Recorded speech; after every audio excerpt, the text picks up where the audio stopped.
Hey everyone, welcome to Talks of Thailand. My name is Jon. Today's story is about a man who believed he was doing everything right when it came to both his relationship and his plans for retirement in Thailand. What happened instead destroyed him. Don't forget to subscribe to the channel if you haven't already, give the video a like, and let's get in to today's story. By the time I was finally living in our house in Thailand, I honestly believed that everything I'd done up until that point was done in the exact way that I should have done it. That's very important for me to say, because I felt like I went to Thailand with my eyes open and my brain switched on, knowing full well what people say about guys that go to Thailand and lose their heads. I'd heard stories before about that. You've probably heard them too. Guy meets a girl in a bar. Guy starts throwing money around left, right and centre, believes he's fallen in love, believes she loves him, and he ends up broken and alone. I told myself that whatever happened to me, that most definitely was not going to happen. I'd really taken my time about things. I'd known my wife for a lot of years. I'd taken her with me back to Scotland, where I felt we lived exactly like a normal couple for year after year. This was the case. It got to the point where it didn't feel new and exciting and unusual like it did in the beginning. It was just normal. It was just life. It was just what we did. Normal really would be the only way to describe our life together in Scotland. But one of the things that we did more than anything else was always talk about the future and life in Thailand in the future, and when we could finally go back and live there. When that became a reality, when it became our actual lives, living in that house together with her, the house I paid for on land that, yes, I couldn't personally own because I wasn't Thai, so it had to belong to her. It didn't feel like it was a stupid decision, or like something that could trip me up, or something that could cause me to lose. It wasn't a gamble in the same way that many people would say it was, because it was the culmination of years of shared work and sacrifice to get to this point in time, and to reach this goal in the first place. I'm trying to get across here that I just didn't meet her and build a house and find out some uncomfortable truths. We built a life together for an awful long time, and there never seemed to be anything going on that gave me any cause for concern. I must also stress that I didn't do what I did completely blind to any risks or any downsides that might come along at some point in the future either. I'd heard stories of guys doing similar things to me, who had been together for 20 years and things still went wrong. And although I would have bet my life that that wasn't going to happen to me, if there was something I could have done to give me even that little bit of extra protection, then I would have done that, and I can safely say that I did indeed do that. I hope you understand here what I'm trying to say and what I'm trying to get across, that I didn't think I was doing something stupid. I didn't think I was being reckless. I didn't think I was throwing everything away. How many years do you have to be with someone? How many years do you have to love someone and believe they love you? And how many years do you have to sacrifice together, a shared sacrifice, to get to your eventual goal before you can let your guard down? If the answer to that is decades, and you still can never know the truth, then that just goes to show that nothing is safe. Nobody is immune to something like this happening to them. You can't judge someone by what you see them like when you just meet them, but surely you can do if you've known them for a very long time. Anyone listening to this, you can judge me, you can laugh at me, you can pour scorn on me and call me all the names under the sun without actually taking a step back and thinking about things that have happened to you in your own life that went wrong, even though you thought everything was going to go right. Ultimately, what it comes down to is that everything you do in life is a risk. Taking a chance on things is a risk, and regardless of how careful you think you're being, you can never be 100% sure that things will go according to plan. And that's where things went wrong for me. Before Thailand was even an idea, before Thailand was even a place I thought I would go, I was just living a normal life in Scotland, where I was from. I wouldn't say I was unhappy. I wouldn't say I was particularly happy either. Just existing, that would be the best way I could describe it. From the outside, I think my life would have looked just like a normal life. I had my own house, I had money in the bank, I had a decent job that paid a decent salary, and I guess I'd reached that point in life where many people get, where although you haven't reached or hit all the goals you have, you kind of take a step back, stop pushing, stop trying too hard, and just kind of accept that the life you're living at that moment is how your life's going to look like for the rest of your life. I'd been married before, no kids though, which I think was a blessing given how toxic that marriage became. When it comes to that relationship, the only person I can point at as tearing that whole thing down was my ex, for kind of being like two people at once. This story isn't about my ex though. After that relationship, after that marriage, that's kind of where I just got on with things. I went to work, I went home, and I just did the things that everyone was doing. I saw what I was doing, not really different to what anyone else was, and that's just how I suppose I started to accept what my life had become. I could never quite put my finger on what was really missing, because there wasn't anything bad enough to make me spend enough time actually thinking about it. By the time I hit my late 40s, that was when I was thinking I'd had enough. Not necessarily had enough of life, but had enough of the monotony, had enough of the same old, just a guy by himself, working, and when he wasn't working, relaxing, ready to work again. I think it was when I was approaching 50, when I wanted more. I wanted more excitement, I wanted new, I wanted invigorating. Most of my mates around this time were in relationships. I mean, they were all in relationships, and because I was no longer in one, I didn't see them as often as I used to. Where it used to be twice or 3 times a week, we'd meet up for a few beers. Now, it was once a month at best. That brings on boredom, that brings on being lonely, yet not feeling comfortable about the idea of trying to find a relationship at home. I think by then, I'd stopped believing that anything new was really going to happen to me. It just wasn't where I was. I'd tried dating over the years since the divorce, but nothing ever felt right, nothing ever stuck, nothing ever came good. I suppose that's where my life would have remained, always thinking that there was something more, yet not knowing what that more was. If Thailand hadn't come into the picture, then I don't know. But Thailand did come into the picture, because a guy that I worked with had returned from Thailand and went on about what a good time he had. Because I was due to book my yearly holiday around the same time, I thought I would go to Thailand, because where else was I going to go? One thing I had done was a lot of travelling, and I loved exploring new places, so I thought Thailand sounded like it would be very exciting. It was just for 2 weeks. Rest, relax, reset, come back home, and just like a normal holiday. That's all it was meant to be. I can promise you, hand on heart, that I didn't think about going to Thailand because I thought it was going to save me from my own boring life. I didn't think I was going there to meet someone. I didn't think I was doing anything other than just going away for a few weeks, like I did every year. When I set off to Thailand, it just felt like setting off on every other holiday. The only thing I was thinking was, I just can't wait to completely switch off and relax. I had no idea what was in store for me in Thailand. I arrived like I suppose everyone does when they arrive in Thailand, in Bangkok. And if I'm being perfectly honest, my first impression of Thailand wasn't this overwhelming sense of wow, like so many other people seem to describe Thailand as being on their first time in the country. For me, straight away, at least Bangkok, it felt way too fast, way too hot, too busy and too noisy, and just an overarching feeling that what Bangkok was just too much of everything. After a life living in Scotland, it was quite a transition. I was going to be staying in Bangkok for a few days because I'd already booked, and I just wasn't feeling Bangkok at all. I did a few of the sites that people do in Bangkok, but I think if Thailand was only Bangkok, I probably would have left and never given it a second thought. All that changed completely when I left Bangkok and I headed north to Chiang Mai.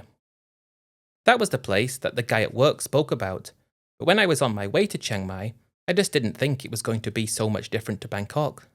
It's the same country after all, but the thing is it was so much different. In every single way it was different, and each of those differences was night and day better than Bangkok. It was a lot more peaceful, a lot more laid back, and a lot calmer. In a way, it was easy to get your head around the place, yet it still felt exciting and had this sense of wonder about it, and I immediately thought that I could get along a lot better with Chiang Mai than I could with Bangkok. It takes a bit of getting used to the amount of temples you see all over the place. I was dropped off at my hotel, went for a walk around, and this was in the old city area of Chiang Mai, and there was just temple after temple, and it makes you think about what it would have been like a long time ago. There were lots of tourists there, that was the same as Bangkok, lots of other people there, but again, it wasn't in the same suffocating way that things felt like in Bangkok, and immediately I felt like I'd found somewhere I could definitely get along with. I was in Chiang Mai when I met the woman that would play a big part in my story. I promise you, I didn't meet her in a bar. I'd not been in a bar in Bangkok, and I had no intention of visiting a bar in Thailand. I didn't meet her at night time either. I was just in my hotel, thinking about somewhere to go. I found out about somewhere to go, and she was working at the little coffee shop at the place that I went to, which was a tourist attraction up in the mountains. I just started speaking to her in a normal way. Her English was actually quite good, given the fact that she appeared to be quite far away from the main tourist areas. But aside from that, she was just this incredible, beautiful, amazing woman that made me think that I needed to strike up a conversation with her. She asked me where I was from. She probably says that to all the tourists that come through, and I just answered like you would expect. It was a very tiny cafe where she worked, but they also sold food, and I was just speaking to her and enjoying it, and then a group of other tourists came in, and she had to take a step back to speak to them and take their orders. When I took a seat, all I could think about was perhaps trying to speak to her again when those people left. It probably looked quite silly, sitting there with one coffee for an hour, waiting for these other tourists to leave. But they did, eventually, and luckily nobody else came in, so I could speak to her again. I'd rented a motorcycle to get up there, and I don't know if it was Thailand that caused me to be this way, or I don't know what it was, but I just felt like I needed to see her again. I didn't tell her anything about that, but when I left that day, I thought I'd return the following day to see if she would still be there, and she was. That was when I basically said to her, when I met you, there was something about you where I felt like I wanted to get to know you even more. Do you want to go out sometime? I'm here for, I believe it was another 10 days at that point, it might have been a bit less, and we agreed that we would actually meet up down in Chiang Mai City that same evening. One thing that Thailand did do for me was give me a little bit more confidence, that's a definite, and I left, excited to meet up with her at a restaurant that I'd picked out of a little guidebook I had. It sold northern Thai food, and it was right in the middle of the old city, and we were going to be meeting there at 7 p.m. I spent the rest of the day quite excited, thinking about what things were going to be like that evening, and we met up exactly where we said we would, at that restaurant in the old city. From the moment I saw her, she was actually already seated at the restaurant when I arrived. I just felt the same thing that I felt when I met her the first time and the second time earlier that day. It felt special to me because this wasn't something that I just did all the time. I didn't just go to meet girls all the time, and because I was seeing her, it must have been something real, otherwise I wouldn't have felt the way I did. I'd been on my own for a very long time, and that was something that was always playing on my mind, but when I was with her, everything just felt so effortless, it really did. I took a seat, we ordered some drinks, ordered some food, and let me just say, the food was absolutely spectacular. One of the things that actually made such an impression on me was that, I know this is very hard to actually describe or get the feelings across, but it didn't feel like anything we were doing together was fake.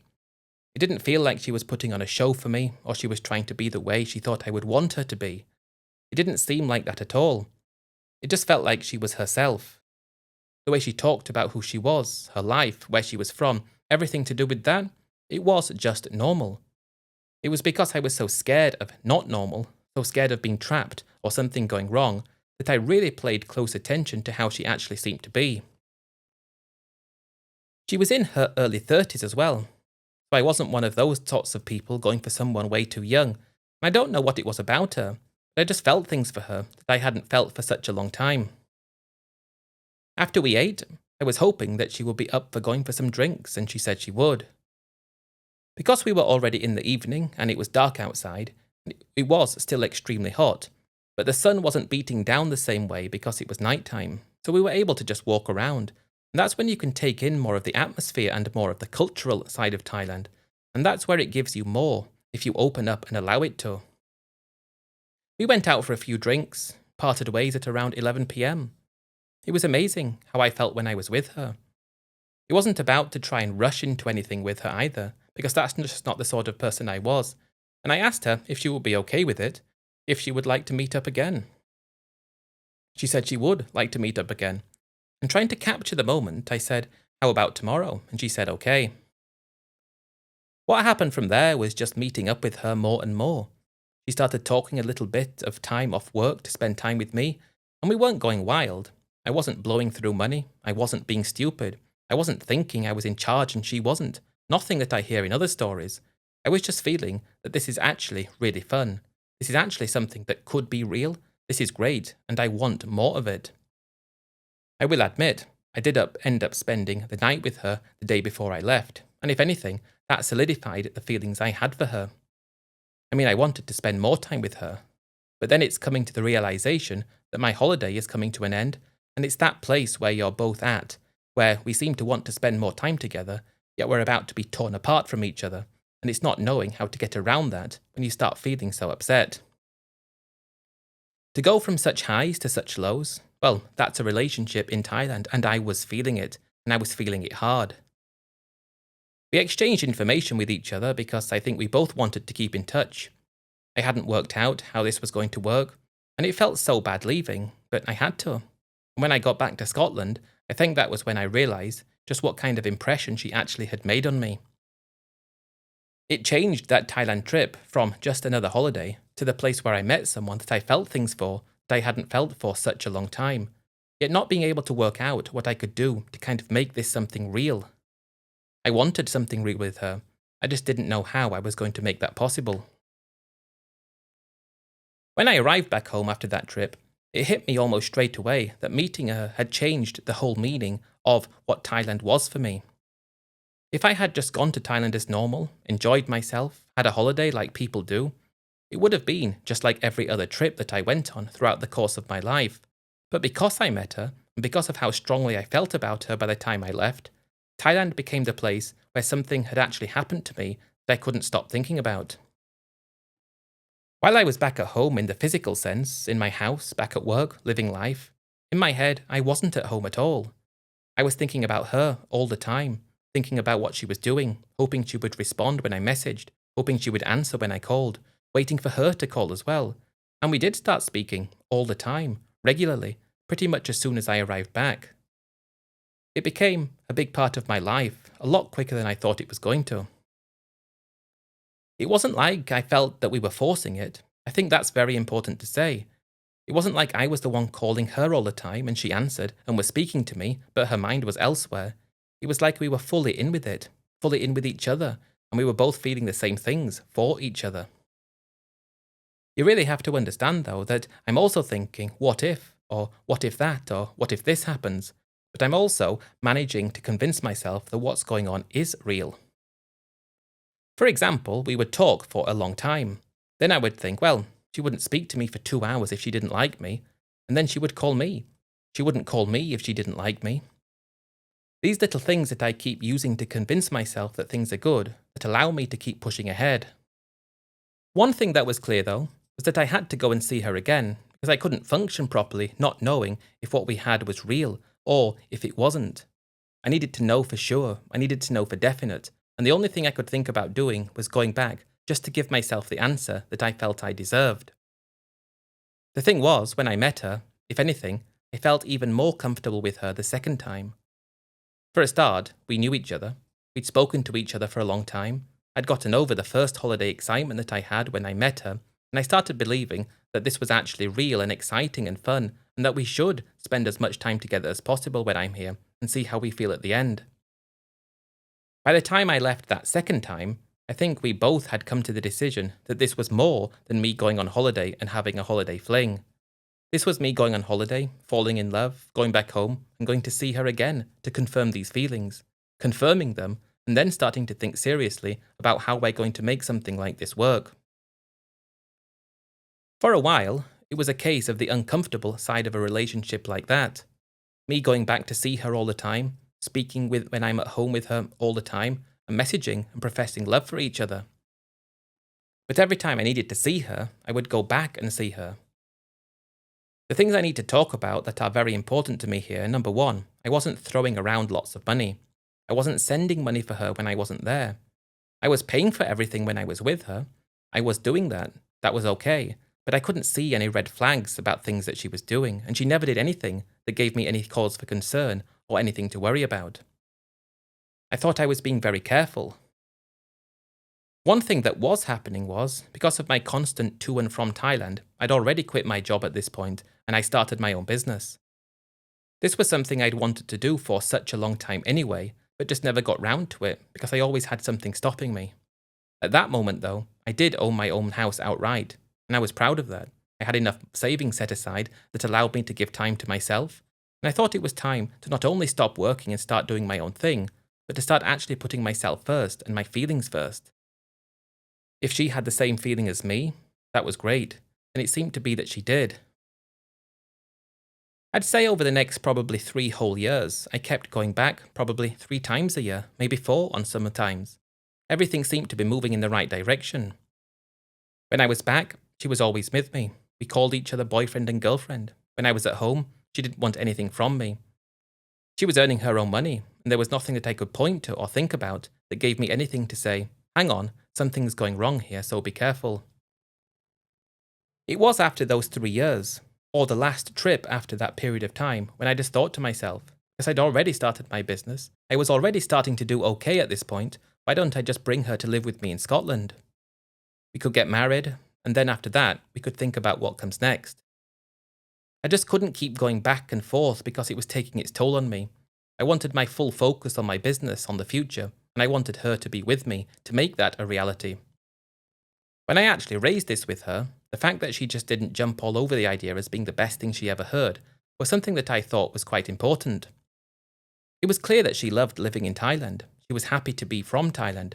She wasn't poor and wanting to escape Thailand, and she was nervous about the thought of leaving, but I took that as a very good sign. I tried to explain to her exactly what it was like where I was from, how cold it actually was, and as a test, I even took her to Dreamworld. And if you know Dreamworld, that theme park they have in Rangsit, actually down in Bangkok, a long way from Chiang Mai, but we had to go there just to show her the cold area inside there, full of ice. I wanted her to understand, as an example, what winter in Scotland would actually be like, and if that was acceptable to her, then we should move ahead with it. I need to say that we actually had a laugh when we made it to Dreamworld, and she said, yeah, I suppose I can accept this for the time being, because how I positioned it to her was, we could do this, potentially 10 years in Scotland, and then save up enough money, and then move to Thailand to live a life of luxury. I hadn't asked her about marriage yet, but when she said she wanted to go with me to Scotland, that was when I asked her, and she agreed. About 7 months after that, I'd gone back to Thailand to fly with her to the UK as her visa had been approved. Over 4 years after meeting her, multiple trips back and forth to Thailand, multiple conversations with myself confirming there is nothing to worry about with her, and she was real, we arrived at my house in Scotland, and it was my mission to make her as happy and as comfortable as possible. This was about halfway through 2012. When we arrived back in Scotland for her first time there, and when we finally started living together properly under the same roof, things started out perfectly. I really believed that everything was working and everything was going exactly like I planned and exactly like I hoped it would, and not having to go to Thailand all the time anymore, and actually having her with me 24/7 put me in a very good headspace. I was worried, because that's just who I was, that she would get there and something would go wrong and things would change. But normal life, if anything, the normal life we were living was even better than the times I spent in Thailand, and I think it was the happiest point in my life up until that point, when she was with me to start with in Scotland. I was also thinking about how it's one thing to see somebody for a few weeks, then speak to them for many months and not see them, then see them again for a few more weeks. That's one thing, and you can be good with each other. But seeing someone all the time, that's when you learn about them at a much deeper level, their little quirks, the little things that they do that are different to you. But if anything, there was nothing about her that I didn't like, and I believe that my feelings for her got stronger. Hers for me got stronger, and our feelings were mutual. I always thought the first 3 months would be the biggest test, but those 3 months were, and I've used this word already, effortless. We were just made for each other. It really felt like we were. I felt like she adapted so well to living in Scotland, given how different it was to Thailand. I knew it wasn't going to be easy for her, because while I had travelled around the world to lots of places and knew how it worked, this was her first time leaving. But I thought she got on with the cold and everything else very, very well, and it didn't appear that she wanted to leave badly. What I'm trying to get at is she just seemed to be good with me, and I good with her, and that was the main thing. Although married, although this had been going on for 4 years and now she was living with me, I still always think over every single situation, confirm with myself that what's happening is okay, because I was a little bit too paranoid, and I suppose I had reason to be. But the fact that she didn't hate it, the fact that she was okay and I was okay, that was great. And it made me able to dive even deeper into my business, to try even harder to make more money. It was then we started talking about the future. Although it was always the idea, when I raised her coming to Scotland in the first place, that we would eventually move to Thailand to retire, we hadn't thought about it or planned it or even discussed how it would work. But as soon as she was settled, as soon as things seemed good and there were no problems, that's when we could actually start putting our plans in place. At some point, at some time in the future, we would retire in Thailand. We'd have our own house, which should be a beautiful house, and enough money to live a great life. That's what we were working towards. The years that we spent in Scotland kept reinforcing that this is the idea that we wanted to follow. This was the dream, and I kept at it, and I kept being able to reinforce these ideas with myself, because the longer it went on, the more comfortable I'm feeling, and the more happy I am, and she seems to be the same. She wasn't trying to divert my attention away from the bigger picture. She wasn't trying to get money out of me to send back to Thailand. She wasn't trying to do anything to make my life harder. If anything, she was making my life so much easier because I was so happy and content, and she even got a job after she'd been there for just under a year. I've heard stories before and no, she didn't work in a Thai restaurant, but her job's not important. But the fact that she was going to work and she was making money and she was saving her own money. Of course, I was spending everything and paying for everything, but that was what the agreement always was meant to be. I was just happy, though, that she was actually committing and putting her own hard work in and her own effort. I'd say we'd been in Scotland for 3 years and nothing had gone wrong. We hadn't been back to Thailand since, but we were hoping to go back and spend a bit more time there, maybe a few months, find our own place where we like, where we wanted to live in the future, and just do a bit of a reconnaissance mission to our future retirement. While my business is doing well, I still felt like I had years of work left in me, and she seemed to want to work too because she was making so much more money than she could make back in Thailand. Just trying to get across what an amazing time I was having. That's all I want to say. It was fantastic, and we arrived back in Thailand 3 years since we set off, for what was going to be 3 months of relaxation, reconnaissance and planning, and it was such an exciting time. When we got to Thailand that time for 3 months, it didn't feel like the times when I went on holiday before. Although we planned to relax hard after all the work we'd both been putting in both our minds we were there for a reason and for a purpose, and like I said, that was a reconnaissance mission. It was very exciting on multiple different fronts, thinking about what the future held, because we weren't too far away from this dream actually happening by that point, and knowing that it was within reach made it even more exciting. The whole trip felt completely different to the times before. I even spent probably a bit longer than I should have done thinking back to the times I went a few years before when I was just going to see her for a few weeks and I had to leave. In a way, I felt like I'd already won in life because we arrived in Thailand together and we were going to be leaving Thailand together, and that alone felt like a win. We were going to be going to quite a lot of places in Thailand just to see where we liked and where we didn't.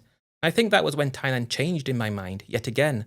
Because although I understood the differences between Bangkok and Chiang Mai, the differences between so many other places, it really felt like Thailand had everything that you needed all in one country. And if you lived there, you would never need to go somewhere else. Because if you wanted the beach, they had that. If you wanted the mountains, they had that. If you wanted the big city, they had that. Everything all in one country, which I thought was amazing. We spent quite a lot of time in Chiang Mai because that's where it all started for us. That's where I felt like it all began. And I still liked it there. Much preferred it to Bangkok, because although we spent a bit of time there, just a few days, but a few days too long, and the fact she felt the same way about Bangkok was great to me, because it really felt like we were both on the same page. We also did a week in Hua Hin. That place kept coming up as a very popular place for retirees, and I guess on paper it could have been suitable for us.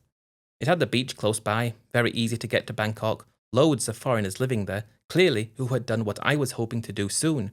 But I suppose if I think about Hua Hin at that moment in time, it was more of a retired expat kind of place, which is what I was going to be, but it felt like it was too cliché in a way, and as much as I liked the place, at the time I just didn't feel the vibe. Koh Samui, beautiful island, and I could have imagined living there. But my wife, I don't think she actually liked it. I think she preferred more Thailand places. Now, let me explain that properly. Of course, everywhere in Thailand is Thailand. Koh Samui is Thailand. But it was very popular with foreigners, and I was a foreigner. But I think she felt more comfortable in places that weren't thronging with tourists and thronging with expats.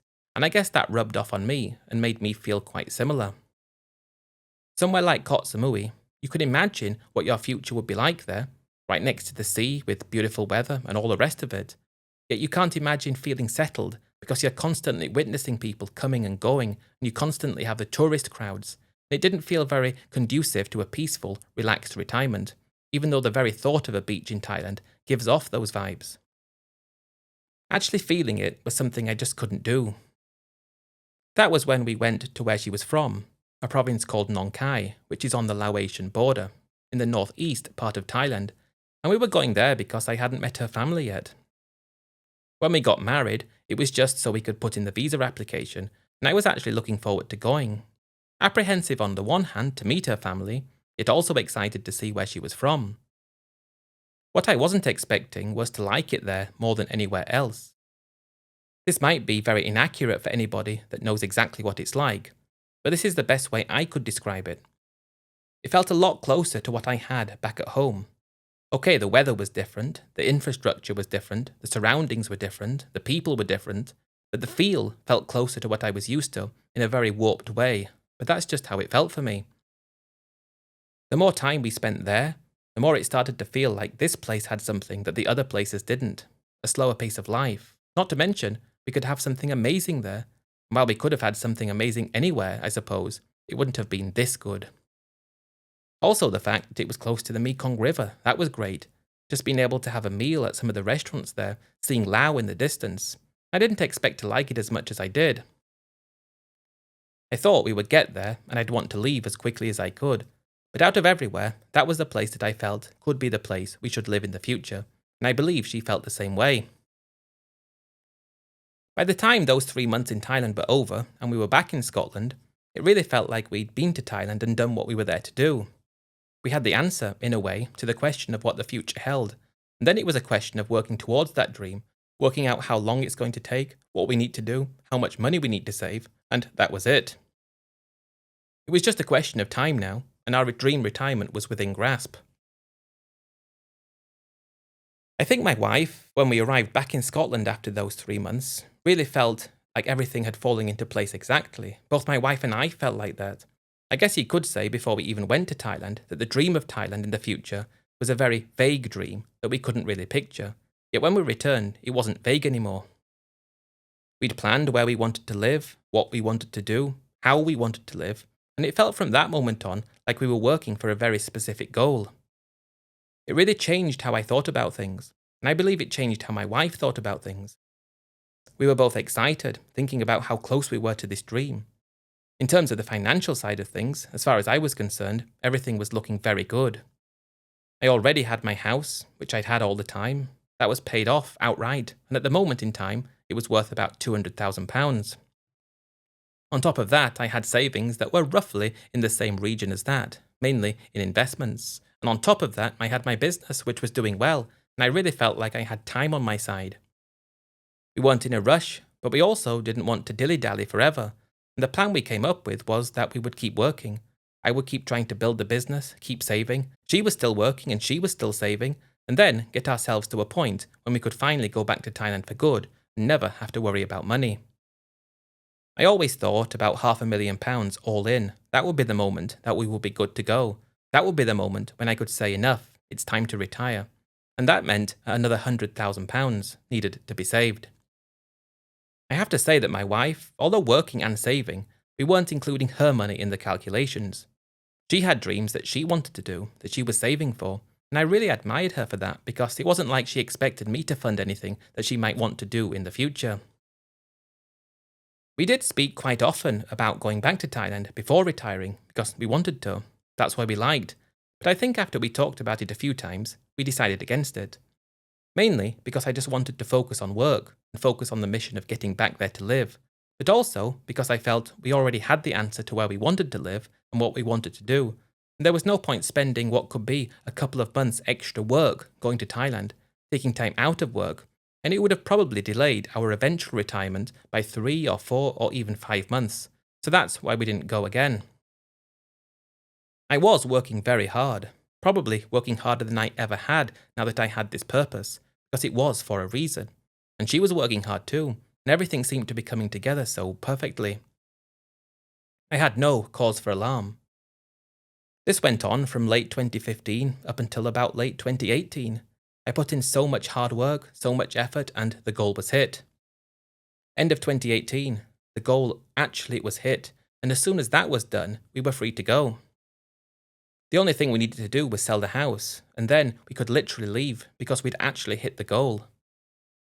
Up until this point, we'd not once fallen out, not once had a bad word to say to each other. I thought what we had was so great, and it was March 2019 when we set off to Thailand as brand new retirees, so excited about what the future held, excited to see what the rest of our lives were going to be like. I should say that my wife was just as happy as I was. It really seemed like we were both on the same page. When we actually arrived in Thailand, that's when it felt like we'd actually made it. You can work towards a goal, work towards a dream for such a long time, but to actually make it, you feel like you're on top of the world, and I think we both felt like we were on top of the world. All those years working towards this moment, all the years talking about it and saving for it and building towards it, and all of a sudden, it was no longer just a dream. It was reality, and it was our life. We were there with money behind us and no work to ever have to do again, and that was an exciting feeling. Things got off to a great start. I'd arrived in the country on a non-O visa, and it was my plan to extend that based on retirement when the time was right. I was a little bit apprehensive just in case something went wrong, but I was told that I didn't worry. Then, after spending a few weeks just coming to terms with the fact that this was our real life and not just a holiday that we had to return from, we went to Nong Khai to begin the most important phase of the plan. The house we were going to live in was meant to be the place we would live in for the rest of our lives. We wanted it to be perfect in every way, but we didn't want to go too crazy. I wanted it to feel like an oasis in the area, the place where we could relax and spend time together and where we could enjoy ourselves. Before long, we'd already found some land. I think her family was busy looking for land when they knew we were close to going. There were lots of parcels for us to look at. Price-wise, everything seemed realistic. I'd done so much digging and research that I knew, in some occasions, if someone saw a foreign face, they would try their luck with charging more money, but that didn't happen, and the piece of land we settled on was just under a rai in size, about 1,200 square meters. Big enough that we had space to do things and perhaps grow vegetables and fruits, but not too big that it would be too much work. The land itself cost the equivalent of about £7,000, and our plan was to use £150,000 for the whole setup, which meant, aside from the land, that would be the house, the car, and everything that go along with setting ourselves up, which on the other hand meant there would be £350,000 left, which should bring in around £1,500 a month income, and then at some point the pension would come, and it all sounded so great. My wife also wanted to do a little bit of business for herself, but she had saved up the money for that, and that was something we talked about very early on, that I wouldn't be throwing any money into anything after we built the house, and this was all agreed to. It was set in stone, and we were both happy about that. When the house build actually started, it was so exciting, and it actually took up most of my attention for the next however many months it took to build. I was always on site, and at the end of the day, always handing out beers to the workers, always trying to be friendly and cordial, and it's so easy to be friendly and cordial in Thailand because everybody else is exactly like that. It's effortless, and life is just great as the time's going by. There were a few problems in the early stages of the build, but because I was there, being able to watch it, because I had no pressure or anywhere else to be, and because I was able to give it my full attention and full focus. The problems, if anything, were just a part of it, and I wouldn't change them for the world either. One thing that my wife had talked about was the car that she wanted, and while I probably would have just bought a cheap second-hand car that would have done the job, the fact she talked about it for such a long time, she wanted a Toyota Fortuner, one of the big four-wheel drive cars. I did manage to talk her down to the two-wheel drive version because it was cheaper, so I suppose that was an amount of money that I shouldn't have spent, because we could have spent half that and had something reasonable, but it was her dream. No problem though, I didn't think, and I was good for her to have it. And it went into her name too, even though it could have got into mine, but I just didn't care. It was great having the car, which we got long before the house was finished, and the amount of trips to and from the town to get materials that we needed for the build, it made everything even more exciting because we were just so happy. We moved into the house around the end of 2019, and up until then, everything seemed to have gone exactly like we both wanted it to. I had no suspicions, I wasn't nervous about anything, I wasn't looking over my shoulder waiting for something to go wrong. I felt that what I had was exactly what I had. Now let me explain that. I loved my wife unconditionally. I believe she loved me the same way. We had the house that we built that belonged to her, but we both lived in it. The car that we could use, and enough money for us to both live the life we'd always wanted. She had enough money to be able to do her own thing as well, and there was no reason to think that anything was going to go wrong. Moving in was the highlight. From meeting her until this moment, that was the highlight. I felt like I'd won. Felt like we'd both won. Felt like we were in a place where we wanted to be. But the fact that moving in might have been the highlight of our lives, it would be the beginning of a painful journey in my life. And the fact that it just coincided with COVID, I suppose in one way, made the whole situation even more difficult and distressing. I don't want to talk too much about COVID, because it was the same for everyone. But it definitely seemed to make things harder in my situation and in our situation, and that's probably the case for so many other people. It gives you time when you have to sit still more and think about things, but I was okay to just push through and hope my wife would be the same. Up until then, everything still felt amazing. We had the dream house and her dream car, and money behind us, and the fact that the monthly income was coming in exactly like I'd planned, it really felt like everything had come together so well and that nothing could go wrong. As I talked about before, my wife had her own money at this point because of all those years we were in Scotland and the fact that she didn't seem to spend money because I paid for everything. She'd actually saved up £20,000 of her own, give or take a little bit. I was really happy for her. I felt proud of her because she just didn't want to sit down and do nothing, and I respected the fact that she'd managed to save her own money and she had her own ideas. In a way, I felt she didn't want to be dependent on me and she valued her independence. So when she started talking during COVID about wanting to do a little business of her own, I didn't feel alarmed by that because she had her own money to be able to do it. She'd earned it, she could do with it as she pleased, and if that's something she wanted to do, I was more than happy to support her in any way that I could, apart from financially, because we needed the income. The problem was, and this was a huge problem, whatever it is that she tried, it went badly wrong. The details themselves aren't really important in terms of what she was doing, but the point is that her money just went, and it went so much quicker than either of us expected it to. To start with, I felt so bad for her because she tried her best. She worked for all that money and saved it, and it was all gone. I could see that she was upset, and in a way embarrassed about things. I could tell that, I really could. So when she actually came to me saying she needed some help, to start with, it just felt like the natural thing that a wife would do in a situation, because I'd seen how hard she'd tried. I'd seen how hard she'd tried, I really did, and it wasn't like she worked in a bar all her life and now she was some kind of businesswoman. She'd diligently saved money to be able to do what she tried. I loved her, she'd failed, and because of that, and because that's where my head was, I wanted to help. I helped her, and then I helped her once more. The first time I gave her about £10,000.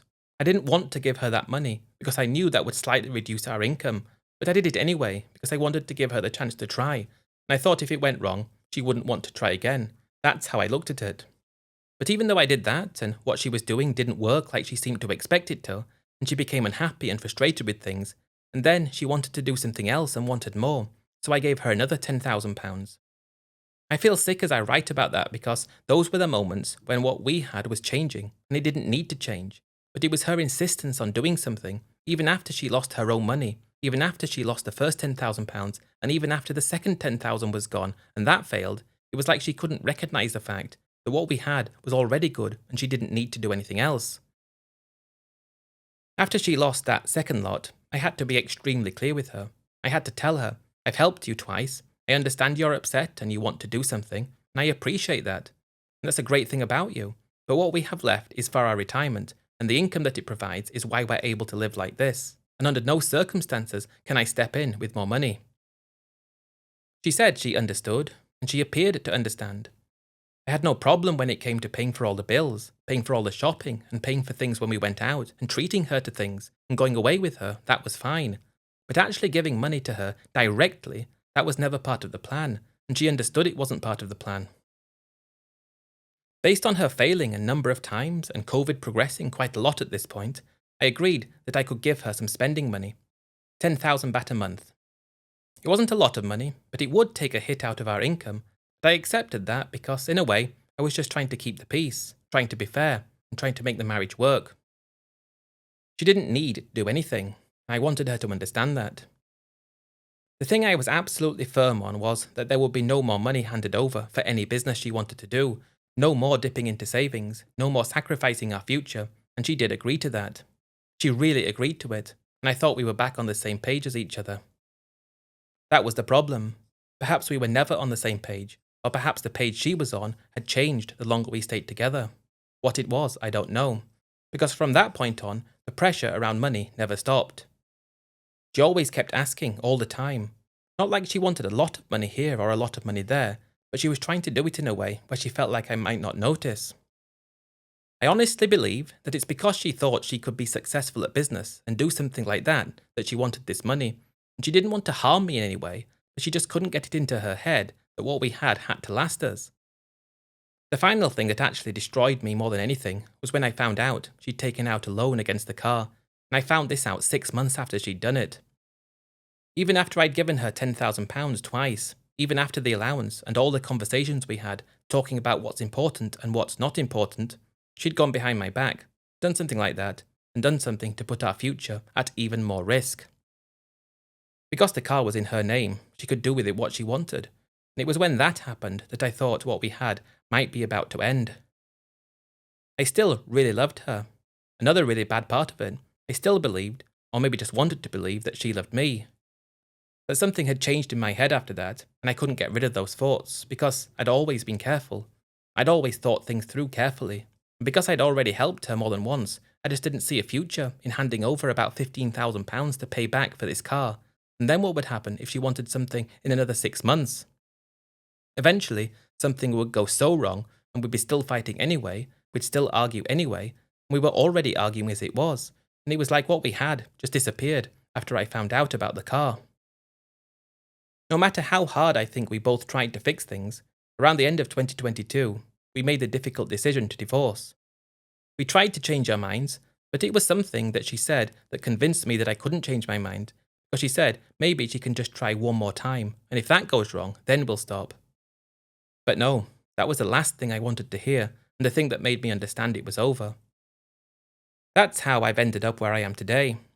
I moved to Hua Hin, of all places, after saying it wasn't exactly for me, and I guess I just became like all the other retired expats there that I thought I was a little bit too special to be. The only difference, I guess, between my retirement now and the retirement I'd envisaged, that I don't have a loving wife, and I'm not living in a beautiful house. I'm living in a small one-bedroom condo. Financially, I'm still okay. The money I've got is still enough, the income is still okay, and I'm grateful because I'm able to live this retirement, but it wasn't the retirement I planned.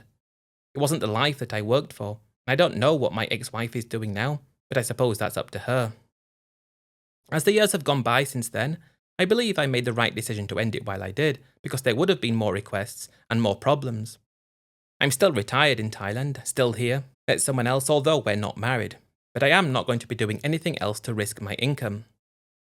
As long as that stays true, and I believe that will be the case, then I'll be okay. I would say my story isn't typical to the other stories I've heard because my wife didn't cheat on me or scam me or anything. She just had dreams and ambitions that I wasn't prepared to fund, because if I did, that would have ruined both of us, and I would have been the one worse off at the end because I wasn't from there and she was. That's the difference. She could live there with nothing and still exist, but I couldn't, and she didn't understand that, and I just wish she did. But there's no point saying if only. I'll leave you there now, and if anyone wants to garner anything from this, it would be just to understand that if you're doing something like I did, try to be even more clear than I was about what's possible and what's not. Because even though I thought I was already very careful, I obviously wasn't. Because if I was, she wouldn't have asked me to step in with large sums of money to invest in something that she didn't even need to do. Thanks for tuning into today's story, guys. Really hope you enjoyed it.